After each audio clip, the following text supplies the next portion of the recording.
Assalamualaikum warahmatullahi wabarakatuh. Salam sehat dan salam sukses untuk kita semuanya. Selamat pagi teman-teman sekalian. Pada kesempatan kali ini kami akan mengajak teman-teman untuk melihat tanaman alpukat yang beberapa saat yang lalu kita lakukan pruning ya teman-teman ya. Jadi kita akan mengetahui dampak dari pruning itu seperti apa dan disitu manfaatnya seperti apa ya teman-teman ya. Langsung saja teman-teman, ini akan kita perlihatkan batang-batang yang sudah kita lakukan pruning beberapa saat yang lalu ya teman-teman ya. Ini adalah batang atau tunas apikal yang sudah kita lakukan pruning beberapa saat yang lalu ya teman-teman ya. Dan dampak dari pruning maka akan mempercepat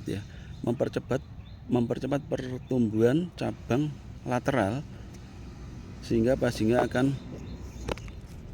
tumbuh lebih besar ya teman-teman ya. Nah, di sini ini kemarin kita lakukan pemangkasan, kemudian batang di sekitar tunas yang kita potong itu akan tumbuh dengan cepat ya teman-teman ya. Karena apa? Karena nutrisi dari tanaman itu tidak akan terfokus ke cabang yang ke atas ya teman-teman, tapi ke samping ya teman-teman ya. Jadi hampir semua cabang yang kita lakukan pruning teman-teman ya, ini pertumbuhannya cepat ya teman-teman ya, dan sudah memunculkan tunas-tunas baru seperti ini ya teman-teman ya.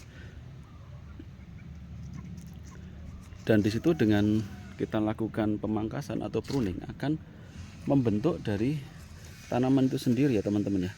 Tanaman itu akan terbentuk pendek tapi rimbun ya teman-teman ya.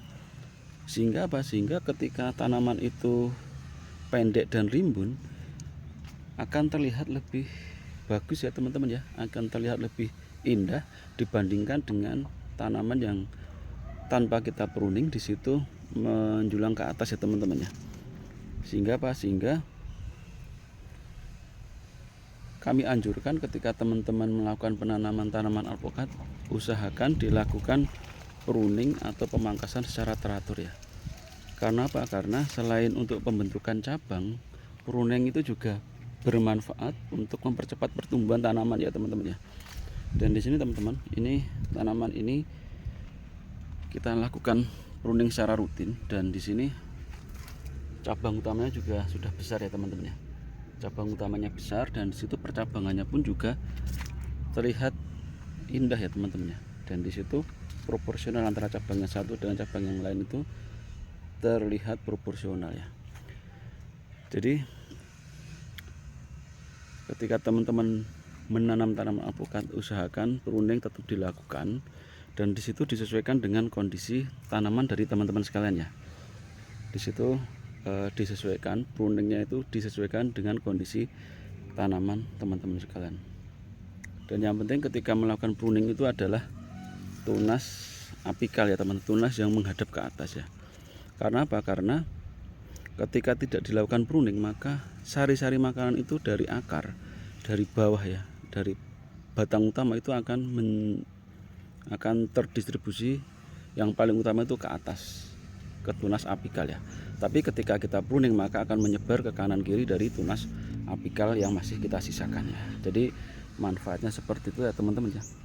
Selain disitu membuat tanaman menjadi lebih rimbun dan secara postur tanaman menjadi lebih seimbang, pruning juga bermanfaat untuk mempercepat pertumbuhan dari tanaman itu sendiri. Jadi jangan segan-segan untuk melakukan pruning, walaupun di situ tanamannya masih kecil, di situ silahkan dilakukan pruning, karena ini juga kita lakukan pruning dari kecil ya teman-teman ya. Dan alhamdulillah di situ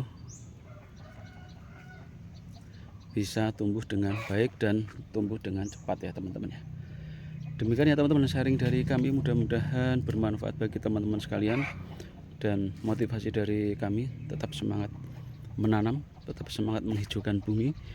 Kita bersedekah oksigen bagi lingkungan dan makhluk di sekitar kita sambil menunggu tanaman alpukat kita berbuah ya. Demikian dari kami cukup sekian. Wassalamualaikum warahmatullahi wabarakatuh. Salam sehat dan salam sukses untuk kita semuanya.